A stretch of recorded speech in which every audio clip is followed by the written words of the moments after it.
Go ahead, I Ed. wanted to ask you because this kind of connects the wave to Paul and Mark a little bit. So in the wave, and I forget exactly which book, there's this idea of the quest for the Holy Grail and the Sangreal and all this going on. How, when you were writing Paul to Mark, what's going on with the Holy Grail? Because obviously, as we know now, much of this in Paul to Mark is completely separate. So, like, not separate, but I guess just kind of a different through line. What, in writing Paul to Mark, what would you say now? And because you wrote a lot of that in the wave a while ago, to the Holy Grail, and like, how does that connect to kind of your conclusion of Paul to Mark? Well, things like ideas about the Holy Grail, well, those were, of course, created. I mean, ideas of the Temple of Solomon, the Masons, all that kind of stuff. There was no Temple of Solomon. They're when they're based on something that's fake, then you can pretty well determine that that there's something going on here. And the Grail stories were, of course, based on Christianity in a sense, but there was something else there. And there was something about a bloodline. And of course, that came through loud and clear. And so we went back not too long ago, a few years ago, and asked about, you know, so was this bloodline the blood of, the line of Julius Caesar? And, she said, not especially, except insofar as he was a member of a bloodline of individuals connected to higher density beings, and that being the point of the bloodline. But my guess is because there were, like stories of King Arthur, there are reflections of Caesar in the stories of King Arthur. And there are reflections of the stories of King Arthur in the stories of the Grail, even though the Grail stories, came along probably a little earlier than the King Arthur stories.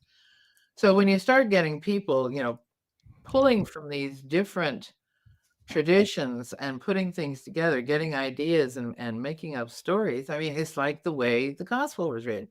They used all kinds of different sources to put something together to make a story. So I think people were aware that there is some kind of bloodline, there's some kind of difference. And I don't know if they were aware of it in a conscious way, or if it was an unconscious awareness, or if there were some people who were psychic who were aware of it in a stronger way. But I think there probably were. There were people who probably carried some of these secrets down through the ages. And at the same time, there's also, the other bloodline, what they call the so-called reptilian bloodline, but it's not really reptilian. It's the negative Nordics. So that's what you have to watch out for. So yeah, I wrote a lot of stuff, and you can see the progression, because I was learning as I was doing it. Right. And the Grail quest is still, the archetypal quest Mhm. for, what we're looking for. And of course, the Grail is supposed to be some Grail. I mean, that's been something somebody figured out, holy blood. So it's a bloodline. It's not really, you're not really looking for a chalice.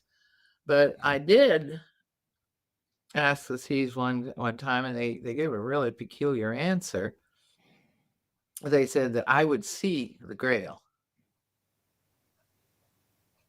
And my guess is after the work we did in the last 10 years on electric universe things and seeing, like the Z-pinch plasma phenomena, believe me, if you see one of those in the sky, that thing's going to look like a freaking Holy Grail. And there was, if you haven't read Pierre's book about that, you probably ought to, because it's richly illustrated. It's got lots of pictures in there of plasma phenomena and the kinds of things that you would see, things that even look like, men or whatever. So, yeah, it's, there's bits and pieces of truth that gets picked up and put in things.